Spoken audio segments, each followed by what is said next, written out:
কে নাজিল করেছে, কথা কন ঠিক কিনা? যদি বলো নাম কি তোমার হে প্রাণপতি, বলবে সে ইন্নাহু লাকুরআনুন কারীম।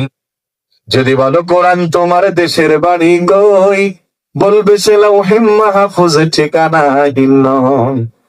বলো দুনিয়াতে আছে কি বই, বলো দুনিয়াতে আছে কি বই, এমন মধু মন্ত্র, কোরআন হলো এই দুনিয়ার জীবন্ত গ্রন্থ, কোরআন হলো এই দুনিয়ার জীবন্ত গ্রন্থ।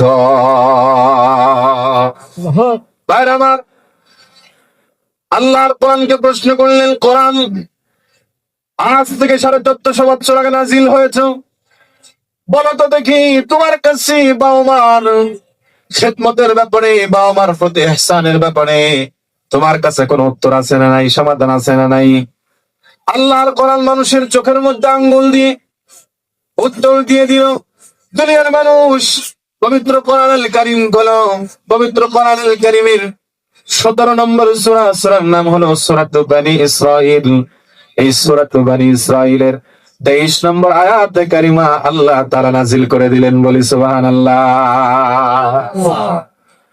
আয়াত নাজিল হয়ে গেল, রব্বুল আলামিন উপস্থাপন করছেন এভাবে, وَقَضَى رَبُّكَ أَلَّا تَعْبُدُوا إِلَّا إِيَّاهُ وَبِالْوَالِدَيْنِ إِحْسَانًا। আল্লাহু আকবার। রব্বুল আলামিন বললেন, وَقَضَى رَبُّكَ, তোমার রব ফয়সালা করেছেন, তোমার রব মীমাংসা করেছেন, তোমার রব সিদ্ধান্ত করেছেন। হে মুসলমান, কোরআনুল কারীমে আল্লাহ তাআলা 3 ধরনের ফেল ব্যবহার করেছেন, মাঝে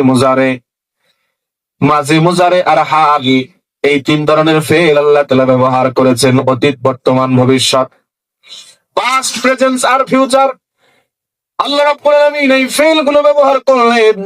এখানে আল্লাহ তাআলা যে ফেলটা ব্যবহার করেছেন, যে ক্রিয়াটা ব্যবহার করেছেন, সেটা হলো কজা। কজা এটা ফেল মাজির সিগা, মাজি হলো অতীত কালের সিগা।